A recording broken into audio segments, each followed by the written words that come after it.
abandika mwandike yabaye umukuru w'igihugu wa mbere u Burundi buronse afise imyaka y'umuntu no kwita kwa humuye.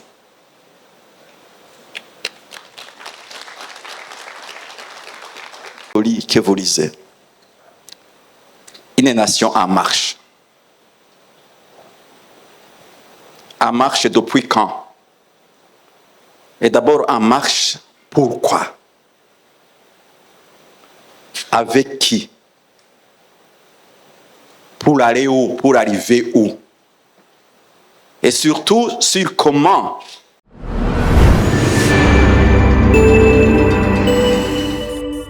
Je viens ici, non pas comme un des auteurs de ce livre, mais comme une personne qui a eu, pourrais-je dire, le privilège de lire le manuscrit et qui a été sollicité pour en rédiger la préface. Je connais plus ou moins le métier de l'écriture. Celui qui fait la préface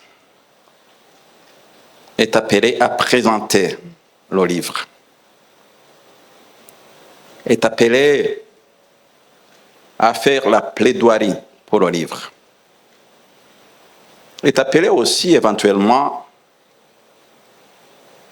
à montrer des zones qui mériteraient davantage d'attention pour que le livre arrive à ses objectifs. Premièrement, permettez-moi de saluer le courage de ceux qui prennent la responsabilité d'écrire. Je n'ai pas appris le latin, mais il y a ce qu'on m'a dit et que j'ai retenu. Scripta manent, verba volant. Les écrits restent, mais les paroles s'envolent.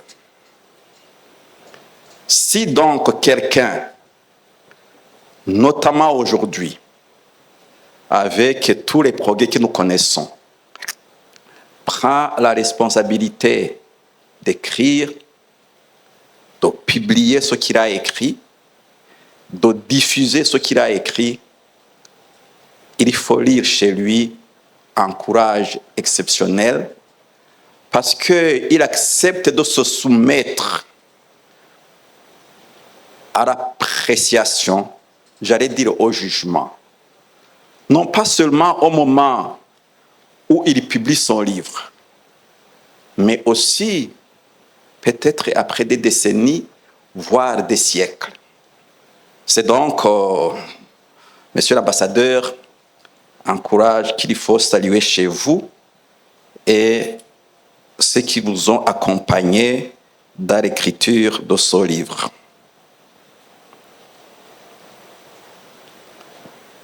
Quand j'ai lu ce manuscrit,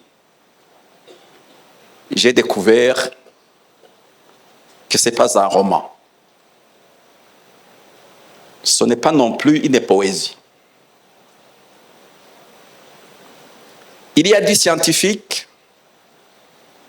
mais qui est lié aussi à une sorte d'engagement.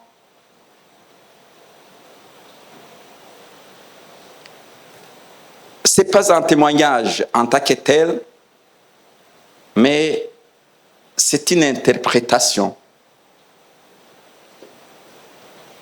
de cette longue période, entre guillemets, de 60 ans, maintenant c'est 64, que le Burundi vient de passer indépendant. Ce livre, ce n'est pas, et encore moins, en mémoire. Non, ce ne sont pas des mémoires. Ce n'est pas une biographie, ce n'est pas une autobiographie. Ce livre a un thème.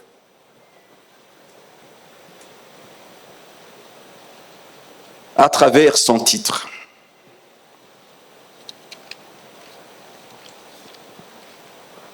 Quel joli que vous lisez. Une nation en marche. En marche depuis quand? Et d'abord en marche, pourquoi? Avec qui? Pour aller où? Pour arriver où? Et surtout, sur comment il faut arriver là. La réponse a été donnée à travers les présentations qui viennent d'être faites par ceux qui ont accompagné l'auteur. Et se résume dans cette vision. Burundi 2040, un pays yikwije, Burundi 2060, un pays développé.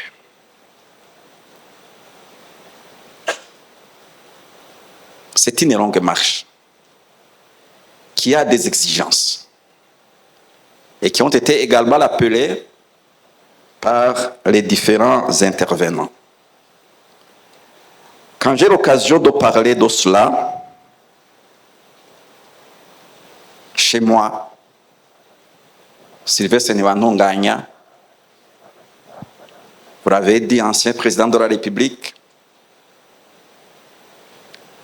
dans une période dont la difficulté qu'il a marquée n'est souhaitable pour personne,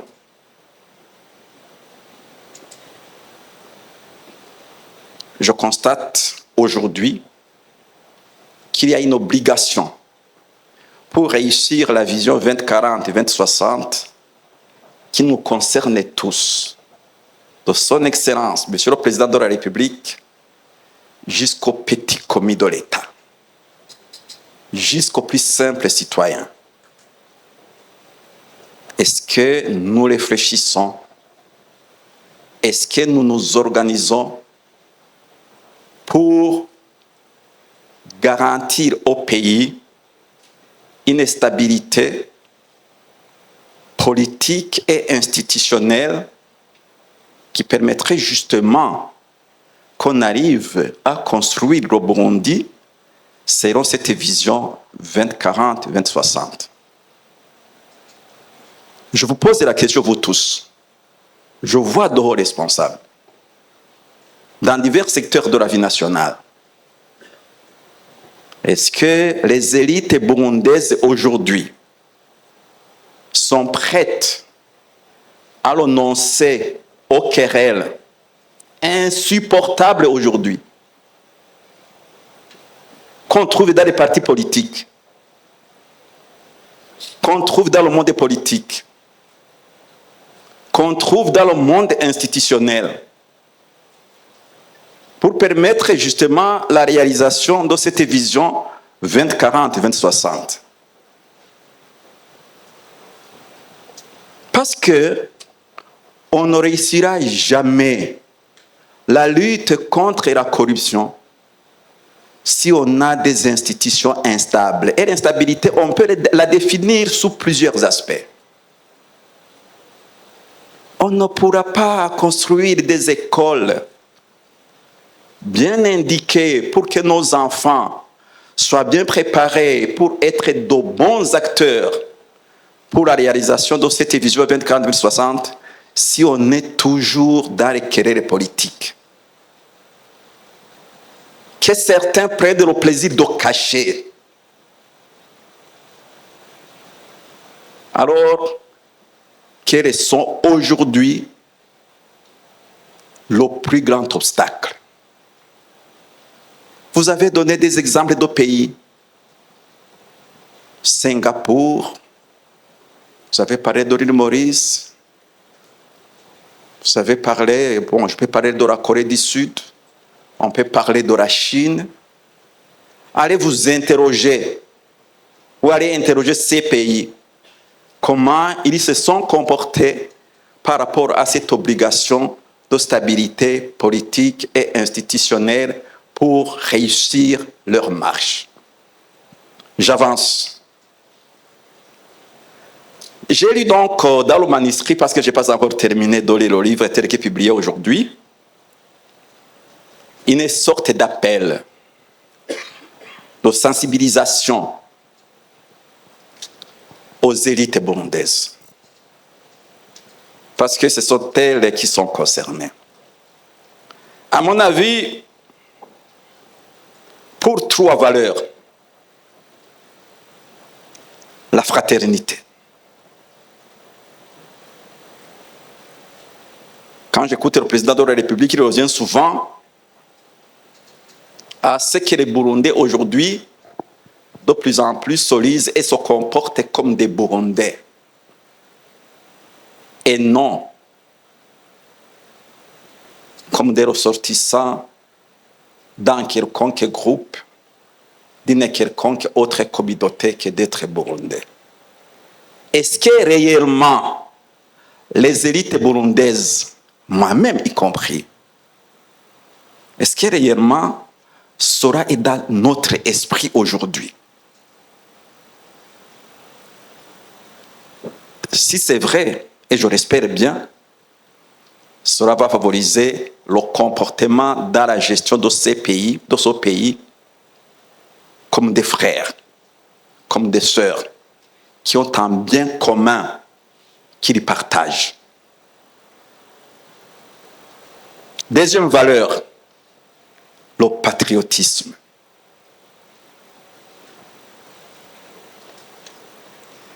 Des fois, compte tenu justement de ce passé qui nous a marqués, en tout cas personnellement, quand j'entends des comportements, j'ai une interrogation. Est-ce que les Burundais, nous aimons notre pays? Si j'étais encore journaliste, le faisant, je ferais un grand article là-dessus, sur ce que nous cachons dans nos comportements, mais qui montre qu'il y a certains parmi nous qui n'aiment pas leur pays.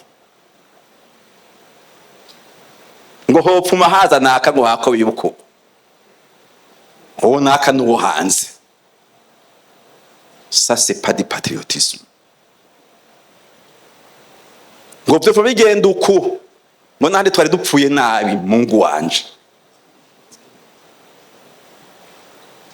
C'est pas du patriotisme.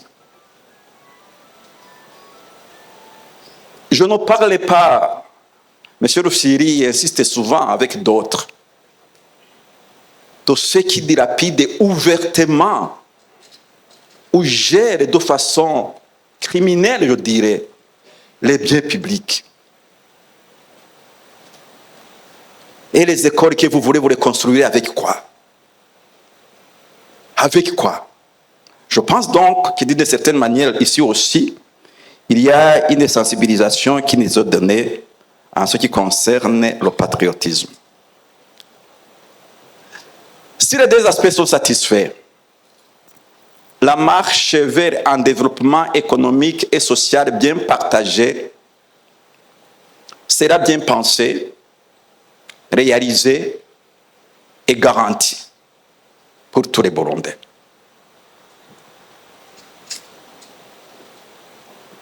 Je voudrais, en évoluant vers la conclusion de ma petite intervention, parce que j'aurais pu dire beaucoup de choses,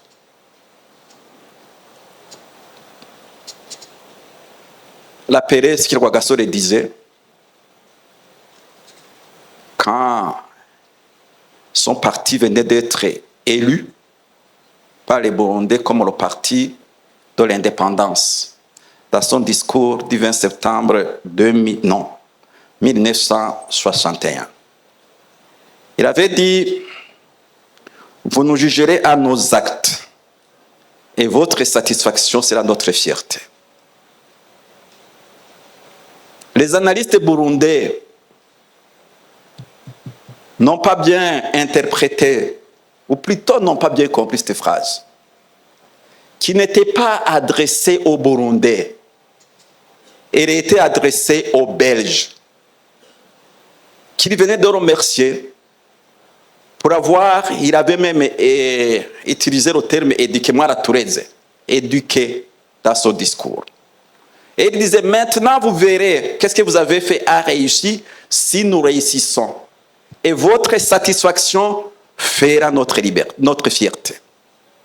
C'est ça que devrait dire chaque leader, du petit commis de l'État au président de la République. Le président de la République aime le dire. Si vous êtes un leader, vous êtes un berger. Rumungere.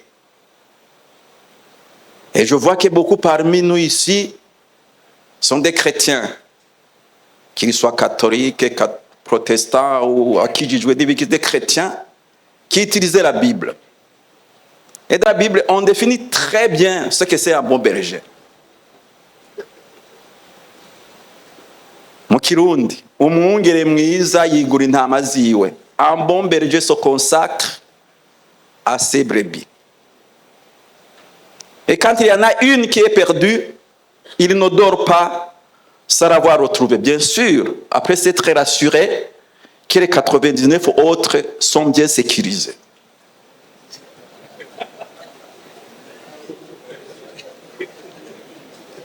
Ce n'est pas moi qui le dis, c'est la Bible.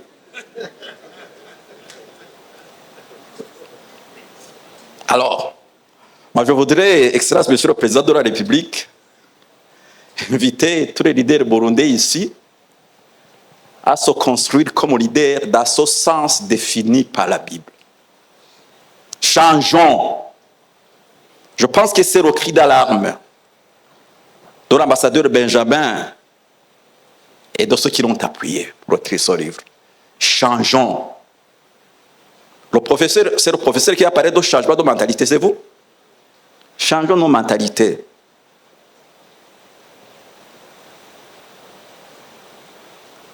Pour être ce Burundais nouveau. Et là, c'est très intéressant. Construisons, non pas seulement sur, mais avec ces jeunes Burundais. Une fois, j'étais avec eux, il n'y a pas plus d'un mois. Ils me posaient une question. Comment est-ce que vous êtes arrivé à ces proportions de 60% Hutu, 40% Tutsi dans nos institutions, de 50% Hutu, 50% Tutsi dans nos corps de défense et de sécurité, de 50% Hutu au Sénat, 50% Hutu, Tutsi. J'ai essayé d'expliquer et ils m'ont dit, monsieur le président, nous pensons qu'aujourd'hui il faudrait changer. Nous avons besoin de 60% pour les jeunes de 25 à 40 ans et les 40% pour vous les vieux, entre guillemets.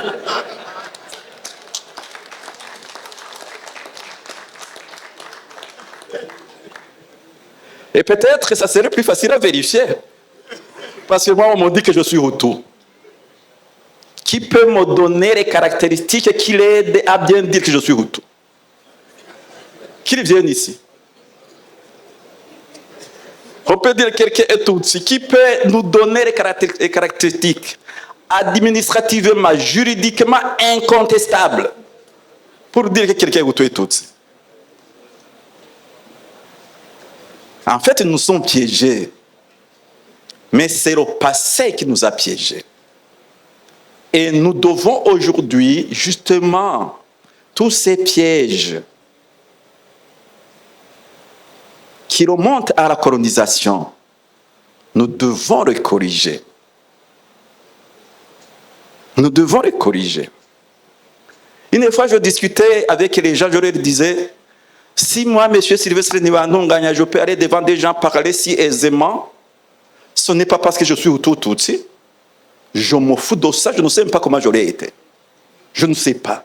Mais par contre, je sais comment j'ai été président de la République. Je sais comment j'ai acquis ce qui me permet de vous parler avec aisance. Et une des principales voies, c'est que j'ai étudié, j'ai eu l'occasion d'étudier. La clé pour réussir la vision 2040, 2060, est-ce qu'il y a le ministre de l'Éducation ici? Nous avons besoin d'une profonde réforme de notre système éducatif. Une profonde réforme. Parce que depuis l'indépendance, vous allez voir, on n'a fait que tâtonner. Un ministre vient aujourd'hui, il fait ça, il fait cela. Et pour que cela soit durable, ça devra être fait sous forme de contrat pour nous tous. Ça ne changera pas parce que le président de la République a changé, parce que le ministre a changé, mais on devra aller dans ce sens. Voilà ce que je voulais dire. Mais pour le faire, Excellence, Monsieur le Président de la République, pour le faire, il y a deux secteurs qu'il faut soigner très rapidement maintenant. Et ça a commencé. Parce que ce sont les secteurs qui interviennent chaque jour pour garantir la paix intérieure au Burundi. C'est la justice et c'est la police. Parce que les lois qui sont votées par le Parlement sont mises en application par le pouvoir judiciaire. Et si le pouvoir judiciaire est gangréné, nos populations n'auront jamais la paix. Si la police est corrompue, nos populations n'auront jamais la paix. C'est autant de défis que j'ai vus.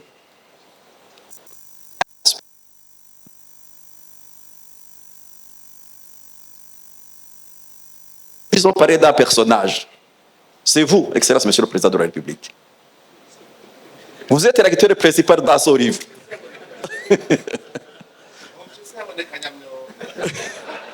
Non, moi je vous dis ce que j'ai lu.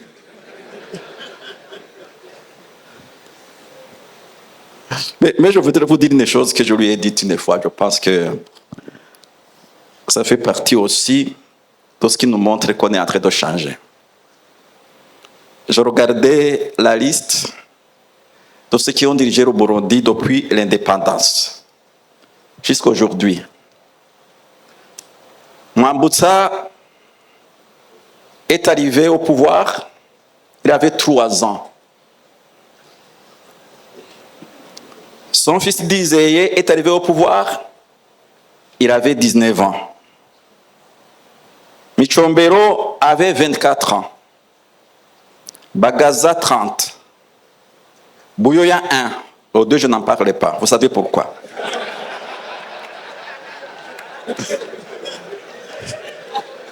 Il avait 38. Ndadaye avait 40 ans. Naryamira a 40 ans. Ndibandunganya a 38 ans. Ndaïze, je pense que c'était autour de 50 ans. Mais Nkurunziza, c'est 40. Mais vous, Excellence, combien? 53. 53. Abandika mwandike. Yabaye umukuru w'igihugu wa mbere u Burundi uronse afise imyaka y'umuntu no kwita kwahumuye.